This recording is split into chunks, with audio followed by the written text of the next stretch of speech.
Coordenador-Geral Bazogo CPLP Tina Rihundua Ronulo Resin 5, Jorge Soares Cristóvão declara atleta internacional será recebido tratamento gratuito durante o jogo CPLP Lau. Nia parte a clarificação irane liga informação balum com o tratamento saúde ba atleta internacional Bazogo CPLP nian deve ser o custo banheira será retan desastre ruma durante evento internacional ne Lau. Nia receita informação refere tambatuir linha coordenação ou linha ministerial liliuba preparação Bazogo CPLP nian será sempre coopera rodia inclui a parte saúde. A parte saúde deve maculia, vai coordenação deve maculia os linhas ministerial.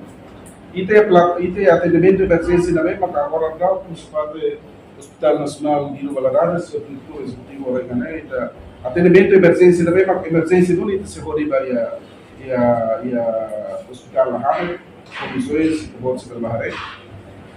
Mas satu dia cedo, a hora ini, sudah mengenai, kita maka se for assistência dele. Também maka a hora ini ainda dia cedo, né? Ela tem informação sobre também o geral a Canela. Mudar para focar no seu parte do Ministério da Saúde, mas ver declaração da dia cedo lá, ela tem informação sobre. Coordenador-Geral Bazogo CPLP, atual secretário de Estado da Arte e Cultura, afirma atleta será sempre em atendimento ou emergência.